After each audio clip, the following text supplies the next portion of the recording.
think there's a central dogma in our idea of individual consciousness.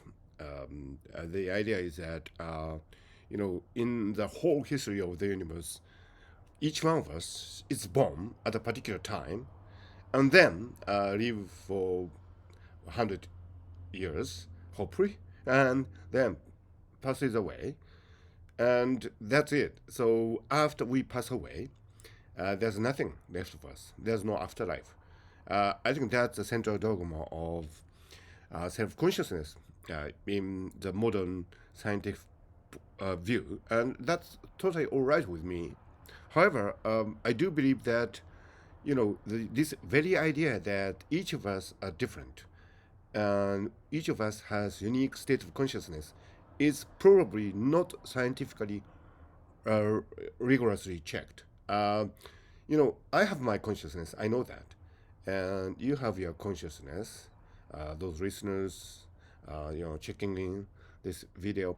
And, our self consciousness is not that different at the very core. Of course, we have different autobiographical memories, and the self image of facial features are different, right? So I have my image of my face, which I have, kept ever since my childhood, but that could change over time, And also, people do plastic surgeries, which I don't really is not my cup of tea, but people do that, and just imagine as a kind of a Gedanken experiment, thought experiment, your facial features changing for some reason or another gradually over time, and each time you wake up and you see a slightly different face of you, then it's quite conceivable that you would start to identify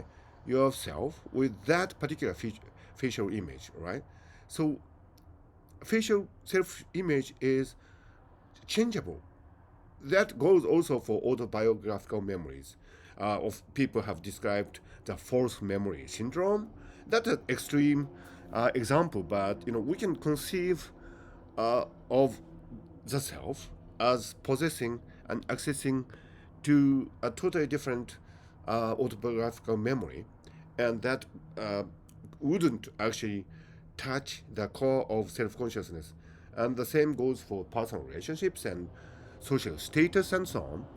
So I don't believe that, although from the subjective point of view, each of us appear to be totally different.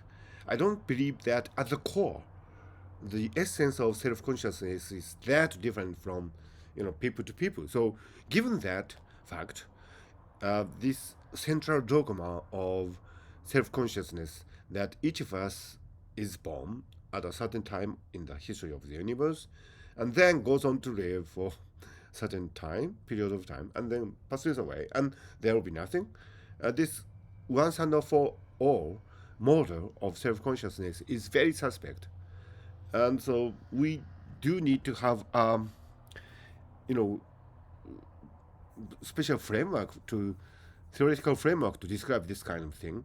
But anyway, it's not here yet. And what I'm saying is that this whole idea of afterlife is based on this assumption of individuality of self consciousness, which it might not be actually the case. So, I don't believe personally that there would be afterlives in the traditional sense, but I do believe that might be some surprises when we come to think about the essence of self consciousness and our individual existence from rigorously scientific point of view.